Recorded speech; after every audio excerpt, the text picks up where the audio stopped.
Olá, pessoal, tudo bem? Como prometido, então, eu vou gravar para vocês um pouco sobre a família Fabaceae. Eu tirei a minha imagem do vídeo porque ia cobrir algumas partes da aula. Então, eu tirei a imagem, então vocês vão aí escutando. Então, aqui na foto, a gente já vê um exemplar que é um dos mais encontrados nessa família, né? Um dos mais representativos, que é o fedegoso, tá? Então, esse aqui da capa, vou grifar aqui para vocês, vou ver se eu consigo. Então, esse aqui da capa é o fedegoso. Bom, a família Fabaceae, pessoal, ela é constituída então por ervas, arbustos, árvores ou lianas. Então vejam que tem aí plantas de diversos portes, né? Então desde uma herbácea até uma liana, uma árvore, um arbusto. No geral, nós temos folhas alternas. Raramente essas folhas são opostas. Então, no geral, nós temos mais folhas alternas quando a gente fala de características ali botânicas. Geralmente essas folhas são compostas, elas possuem estípulas que às vezes são transformadas em espinhos. E a inflorescência geralmente é racemosa. Então eu vou mostrar para vocês, né, só para relembrar um pouquinho da parte de botânica. As flores, elas podem ou não ser vistosas, vai depender da planta, da espécie, e geralmente o fruto é um legume. Então, esse fruto aqui, né, tipo legume, é uma dessas características da família Fabaceae. Então, você vai lá no campo, vê um fruto do tipo legume, você já pensa, é uma Fabaceae. Bom, a distribuição dessa família, pessoal, é cosmopolita. No mundo, de todas as plantas dessa família, nós temos em torno de 650 gêneros e 19 mil espécies. Então vejam que ela é uma das maiores famílias das angiospermas. E no Brasil a gente tem em torno de 200 gêneros e 2.800 espécies. Então é a maior família, né, em número de espécies que nós temos. E geralmente a gente encontra, quando a gente fala de plantas daninhas, essas plantas em pastos, né, em culturas perenes, gramados, em jardins, mas a gente também vai acabar vendo em culturas anuais. E é comum aí vocês verem, né, até uns anos atrás, era uma família que era denominada leguminosas, a família das leguminosas. Hoje elas são chamadas de fabácea. Então, às vezes, em alguns livros mais antigos, vocês vão encontrar essa denominação da família, tá?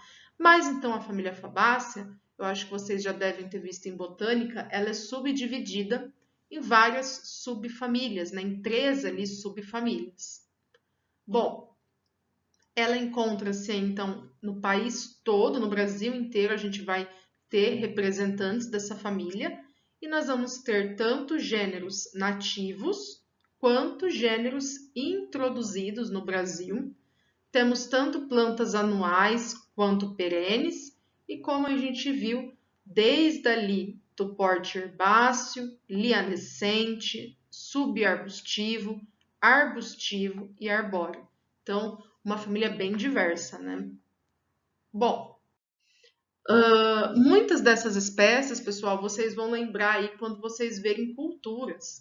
Então, muitas das plantas da família Fabaceae, sem falar em plantas daninhas agora, né, são utilizadas aí na alimentação humana e na alimentação animal. Então, nós temos aí o feijão, a soja, o amendoim, a ervilha, tremoço, grão de bico e tamarindo. São plantas que compõem também a família Fabaceae. Então, só para vocês relacionarem aí quando a gente falar de plantas daninhas verdadeiras, no caso, né?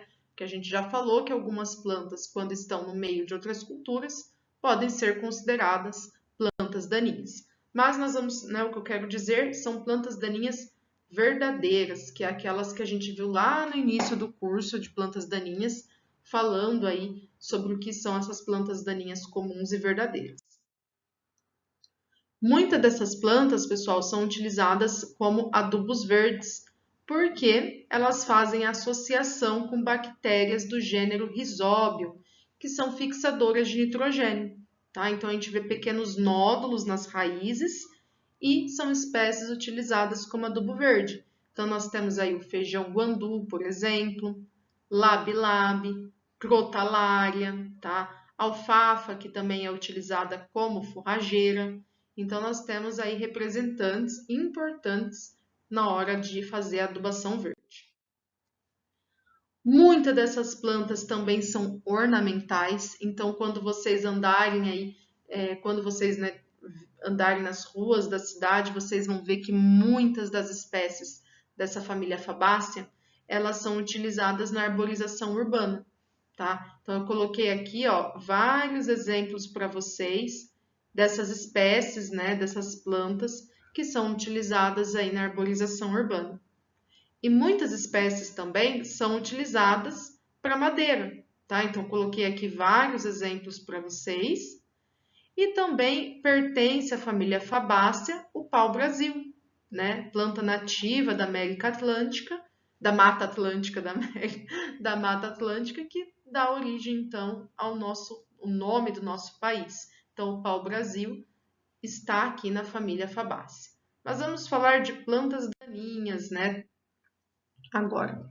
Bom, entre os gêneros, pessoal, que são invasivos, né, que vieram aí introduzidos, nós temos o gênero Senna, tá, que é um dos principais que a gente vai falar. Esse outro aqui de nome grandão, que representa o angiquinho, Crotalária, Desmodium, Mimosa. Então, são gêneros que foram introduzidos no Brasil.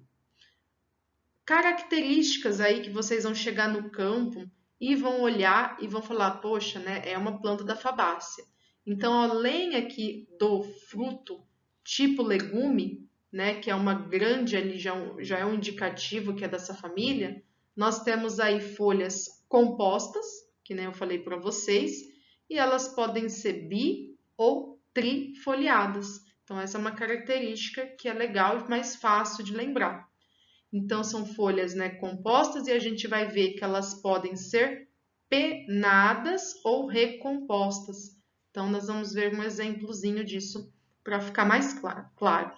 E aqui tem as características das flores, né? Lembrando de botânica, né, as flores estão lá em cachos, nós temos lá as pétalas, né, a corola zigomorfa, assimétrica ou actinomorfa, dependendo da subfamília aqui dentro da família Fabaceae.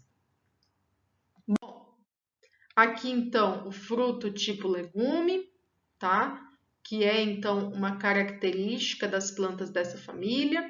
E aqui também nós temos as folhas compostas, e aqui nós temos uma folha pinnada e aqui uma bipinnada. Então aqui, ó, bipinnada termina em dois, né, em duas folhas compostas e a pinnada aqui terminando em uma folha composta. Então, pessoal, além disso, quando a gente fala em plantas daninhas, a família Fabaceae é a terceiro lugar em número aí de espécies de plantas daninhas. Então, vejam, ela é bem representativa. Então, ela fica atrás ali das gramíneas, da poácea, e atrás de Asterácea também, que tem bastante espécies representativas. A inflorescência aqui, então, racemosa, aquela inflorescência, né, com flores pediceladas que estão inseridas aqui ao longo de um eixo e flores pediceladas, tudo bem? Então, essas flores aí num cacho. Aqui alguns representantes, então essa aqui é a anileira, tá? Também representante dessa família, Fabaceae. Quando vocês verem no campo, a inflorescência dela é bem característica, tá? Coloquei até aqui uma representação dela no campo, né? Que ela pode ser aí reconhecida principalmente por causa dos legumes aqui dela, que são retos. Então, ela tem aí vários nomes comuns, como a gente pode ver. O mais comum é anileira, anil, mas tem vários outros nomes. E aqui, Indigofera hirsuta, o nome científico dessa espécie. Bom, aqui são vários exemplos, várias espécies aqui, nomes científicos, né? Gênero e espécie dos angiquinhos, tá? Então, os angiquinhos têm bastante espécies e eles estão nessa família Fabaceae. Temos também aqui essas espécies, a dormideira, né? Temos moeda, empenada, então todas desse gênero aqui, Chamaeclista, é bem difícil, mais complicadinho de falar, mas é um gênero também da família Fabaceae. Então vejo que a gente tem bastante plantas, ó, arbustivas, né? Então por isso que são plantas comuns da gente encontrar em pasto. Mais dessa espécie, então, desse gênero, né? Temos aí melosa, empenada, sensitiva, que é a falsa dormideira nesse caso. As crotalárias, coloquei algumas espécies aí para vocês de crotalárias, estão muito utilizadas como adubo verde, mas se deixar sementear na área, ela pode vir aí a ser considerada uma planta daninha e de difícil controle por causa das sementes grandes. Então nós temos aí Crotalaria spectabilis, Crotalaria incana, lanceolata, então tem várias espécies do gênero Crotalaria. Aqui o fedegoso, no caso desse aqui, Senna ocidentalis. Então vejam que pro fedegoso, pessoal, esse aqui é o que eles dizem chamar de fedegoso verdadeiro. Então ele tem um porte ali um pouco mais arbustivo em comparação com outro fedegoso que eu vou mostrar para vocês. Nós temos essas folhas aqui dele, não sei se dá para ver, deixa eu trocar aqui. Essas folhas, elas têm ponta aqui, né? Vocês vão ver a diferença da outra folha para o outro fedegoso. E é o chamado Senna ocidentalis. Então tem gente que chama de fedegoso verdadeiro. E o outro, pessoal, é esse aqui, Senna obtusifolia. Então esse fedegoso, ó, vejam que as folhas deles, ó, são mais arredondadas. Então é diferente do Senna ocidentalis. Então são duas espécies de fedegoso, né? Mas eles são espécies diferentes. Os dois são da família Fabaceae, os dois têm o primeiro nome, né, o gênero Senna, mas a espécie é diferente. Então esse é o obtusifolia e o anterior ocidentalis. Aqui mais fotos do fedegoso, então do Senna obtusifolia. Vejam que também pode ser chamado de mata pasto liso ou fedegoso branco. Aqui dá para ver bem certinho, né, ó, bipinadas aqui, as folhas aqui, ó, bem mais arredondadas, pinadas, né? Aqui uma foto de cima desse fedegoso. E agora, vamos ver, aqui temos outra espécie, que é o Desmodium. Desmodium, que é o carrapicho, beiço de boi, pega-pega. Ele também é da família Fabaceae e dependendo aí da espécie, ele vira até uma espécie aqui arbustiva, tá? Então aqui tem ele pequenininho, tá? E é da família Fabaceae. Aqui tem mais algumas fotos dele. E eu separei um pouquinho aqui para vocês, 2 slides, pessoal, para falar um pouquinho do fedegoso, porque dentro dessa família, Senna obtusifolia é umas plantas que está vindo aí, está causando um pouco de dificuldade de controle dentro da cultura da soja, tá? Então é uma planta daninha que atualmente é problemática nessa cultura, porque ela está suportando ali aplicações de glifosato nas doses que são recomendadas. Então, ela é mais difícil de ser controlada com esse herbicida. E aí, né, no Brasil, né, tem estudos aqui que mostram que de 8 a 39% de perdas na lavoura de soja, conforme a gente tem fedegoso na área, tá? Então, aí tem também um outro estudo aqui mais antigo, que lá nos Estados Unidos, 8 plantas de fedegoso já foram suficientes para reduzir em 30%, 35% a produtividade da soja. E, né, nós temos aí que essa planta ela tem um alto potencial competitivo, pessoal. Por quê? É uma planta que produz bastante semente, ela tem capacidade aí de germinar e se estabelecer em várias condições ambientais. lembre da família Fabácea, então tem distribuição aí no Brasil inteiro. As sementes apresentam dormência, tá? E aí até mesmo um possível efeito alelopático aí feito por estudos mais antigos.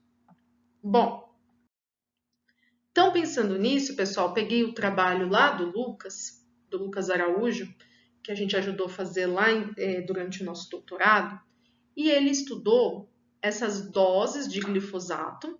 Então vejam que ele pegou lá o fedegoso, plantou e aplicou o glifosato em 3 estádios do fedegoso. Então, quando ele estava com 6, com 12 e com 20 centímetros de altura. E aí aplicou em cada um dos tratamentos uma dose de herbicida. Então, ele teve o fedegoso sem aplicação e aqui as doses de herbicida que ele aplicou do glifosato nos tratamentos de fedegoso. E aí aqui 960 é a dose recomendada do glifosato e aqui ele foi aumentando 2 vezes a dose, 4 vezes a dose, 8 vezes a dose. E aqui ele foi tirando metade da dose, tá? 1/4 da dose, né? Até a dose 0. Isso tudo, pessoal, para fazer ali uma curva dose-resposta para ver qual que seria a quantidade de herbicida ali, de herbicida glifosato que seria necessário para controlar o fedegoso ali com 6 centímetros, com 12 centímetros ou com 20 centímetros. E ele avaliou e viu que 80% de controle do fedegoso era obtido quando a planta tinha aqui 6 centímetros de altura, que foi o primeiro estádio, na dose de 427 gramas do produto, tá? Então, abaixo até da dose recomendada. Só que vejam, uma planta bem pequena de fedegoso. Lembra que eu falei na aula para vocês? Quanto menor a planta, mais fácil de controlar, né? O herbicida transloca mais fácil dentro da planta, ele é absorvido mais fácil, tá?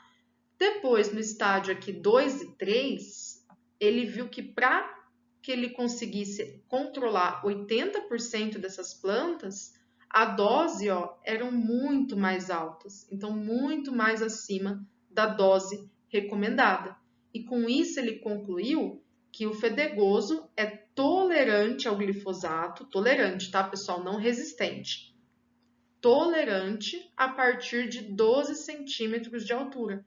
Então, o fedegoso ele não morre, tá, com a aplicação do produto, porque ele tolera aquele produto. Então, de alguma forma, ele não é controlado, né? Ou ele faz uma redução na translocação, ou não absorve. Bom, isso aí é, né, tema para outros estudos. E aí, então, ele, né, concluiu que quanto mais adiantado no estádio fenológico o fedegoso está, mais difícil é controlar. Lembra que eu falei para vocês? Isso vale para todas as plantas daninhas. E aí, pensando nisso, nós também vimos, pessoal, ele também estudou, se eu não vou aplicar glifosato, que é um dos principais herbicidas aplicados na pós-emergência da soja, que é tolerante ao glifosato, da soja RR, como que eu vou controlar? Então, ele partiu para estudos dos herbicidas aplicados em pré-emergência, tá? Tanto ali da soja quanto do fedegoso. Então, um herbicida para aplicar como alvo o solo, como alvo o banco de sementes daquele solo, para controlar a semente do fedegoso. Então, ele estudou os herbicidas flumioxazin, diclosulam, clorimuron, metribuzin, S-metalaclor, clomazone, sulfentrazone e uma testemunha sem aplicação. E de todos esses herbicidas, se a gente olhar aqui os resultados, pessoal, o que foi melhor foi o metribuzin. Então, aqui no metribuzin, vou grifar para vocês, vejam que ele conseguiu 80% de controle 28 dias depois da aplicação, 28 na emergência, porcentagem de emergência, 100% de controle, tá? E 0 de massa seca. Então, 28 dias depois da aplicação, não tinha fedegoso, tá? Não tinha plantas de fedegoso, ao contrário aqui do que a gente pode ver para outros herbicidas que foram utilizados, tudo bem? Mas aí a gente tem alguns com valores até mais altos, né? De 78 também, 79, 79. Mas o melhor de todos, e aí que difere na estatística para os outros tratamentos, é o metribuzin. Se a gente olhar em relação à testemunha, todos os herbicidas foram bons, né? Porque todos ali ou reduziram a emergência, ó, que nem o metribuzin reduziu em 80% a emergência do fedegoso, 100% de controle, mas os outros, ó, se a gente olhar pela letrinha, também difere da testemunha, né? Menos aqui de closulam e clorimuron. Então vejam que alguns produtos não controlaram. Então o metribuzin foi o melhor de todos nesse experimento. Lembra, o metribuzin a gente viu hoje na aula cedo, herbicida do fotossistema 2, tá? E que ajudou a controlar o fedegoso. Então vejam a importância de fazer um controle em pré-emergência. Porque além das plantas daninhas resistentes, a gente pode ter plantas daninhas mais tolerantes a alguns produtos. E deixar para controlar tudo na pós-emergência, a gente aumenta a pressão de seleção do herbicida, tá? Então, fazendo ali um manejo de pré-emergência, com foco ali no que você sabe que tem mais na sua área de plantas daninhas, vai ajudar a reduzir custos de controle lá na frente, tá? Vai ajudar a reduzir esses custos de controle. Então, pessoal, é isso sobre a família Fabácea. Então, qualquer dúvida que vocês tiverem, é só entrar em contato. Até semana que vem.